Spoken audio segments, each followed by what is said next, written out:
Un élément qu'on n'a pas évoqué jusque-là, mais dans cette domination argentine, il y a le choix audacieux et récompensé de la part de Lionel Scaloni, c'est de titulariser Di Maria. Bien sûr. Parce qu'il n'avait pas joué avec 3 attaquants depuis la première journée, en fait, ou la deuxième peut-être.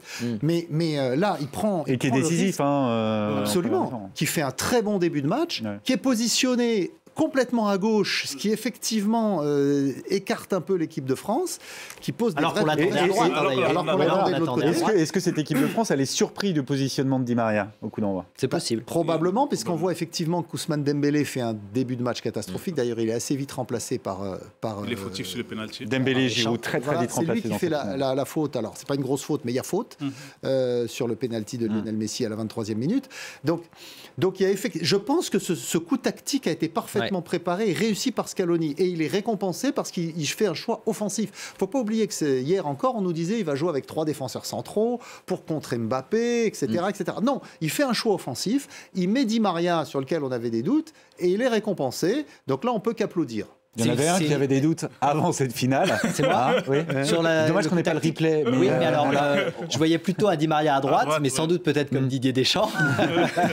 Et donc je me disais Di Maria face à Mbappé, ça c'est ce qu'on avait imaginé avant le coup d'envoi. Ça ne marcherait pas. Honnêtement, on le voit maintenant, effectivement, même l'entraîneur n'a pas mis Di Maria face à Mbappé. Donc je suis pas le seul à m'être dit quand même, on va pas faire un contre un Di Maria qui doit défendre sur Mbappé. Non, mais Xavier a raison. C'est vrai que on peut saluer aussi le coup tactique, pour le coup, c'est un vrai coup tactique de la part de l'entraîneur argentin.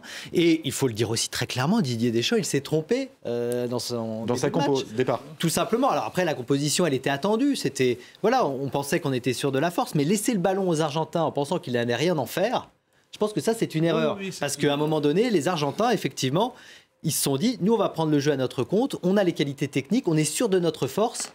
Et ça a duré quand même assez longtemps. Et c'est là où on s'est dit, à un moment donné, l'équipe de France n'a absolument rien montré. Elle passe totalement à côté de cette finale. Et il a fallu un petit peu de chance. En il a fallu la sortie du sort, mine de rien. Effectivement, oui, la sortie de Di Maria et les Argentins qui reculent. Il le remplace par Acuna, qui est un défenseur qui se retrouvait en position d'attaquant gauche, mais qui a les pieds carrés.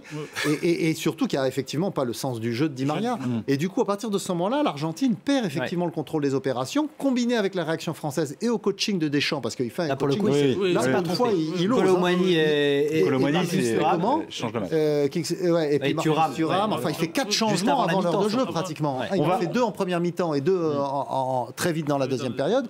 Il a vraiment fait du coaching, ce qui n'est pas dans ses habitudes, et ça a été récompensé aussi. On va continuer à parler évidemment de la physionomie de cette finale. Il y a énormément de choses à dire et on est ensemble longtemps ce soir.